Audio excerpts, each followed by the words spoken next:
काशी का है डोम राजा, जिनके हाथों से मिलती है सबों को मोक्ष। काशी का एक ऐसी नगरी जहाँ पर आकर लोग मरने की कामना करते हैं। ऐसा मानता है कि काशी में अंतिम सांस लेने से मोक्ष की प्राप्ति होती है। काशी में जहाँ मौत और मोक्ष का नाम आता है तो इस शहर में डोम राजा का नाम आना जरूरी हो जाता है। कहते हैं डोम राजा के हाथों से सबों की आत्मा को मुक्ति और मोक्ष की प्राप्ति होती है।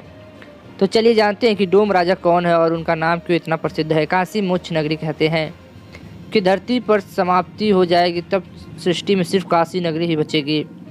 मनुष्य अपने कर्मों का पूरा करके मोक्ष प्राप्ति के लिए काशी जाते हैं। वाराणसी के शवों में अंतिम संस्कार के लिए जो उससे प्रसिद्ध घाट वह है मल्लिकार्जुनी घाट, और यहाँ लोगों का दाह संस्कार करने वाले शख्स को लोग डोम राजा कहते हैं। काशी के रिवाज के अनुसार मृतक के अंतिम संस्कार के समय इनकी भूमिका अहम होती है। कौन होते हैं डोम राजा? बनारस के 80 घाटों में से 2 घाटों पर शवदाह किया जाता है, मणिकर्णिका घाट और राजा हरिश्चंद्र घाट। इन दोनों घाटों पर डोम राजा का परिवार रहता है।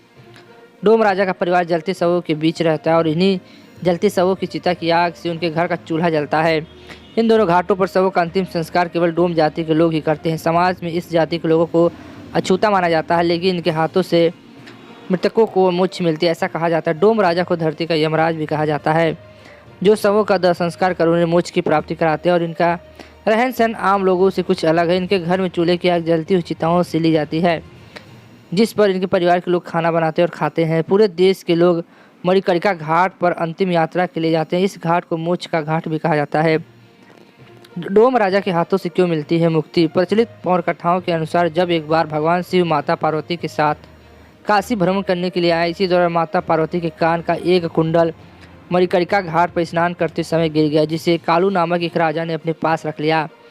बहुत खोजने के बाद भी वो कुंडल नहीं मिला, जिसके बाद महादेव ने क्रोध में आकर कुंडल चुराने वाले को नष्ट होने का श्राप दे दिया।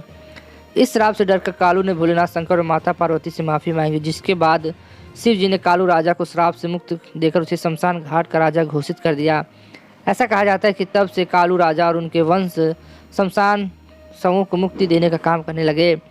मान्यताओं के अनुसार कालू राजा के वंश को ही डोम राजा कहा जाता है। ये कहानी कैसी लगी अपना कमेंट करके जरूर बताएं। इसके लिए बस इतना, फिर मिलते हैं नई वीडियो में। जय हिंद, जय भारत।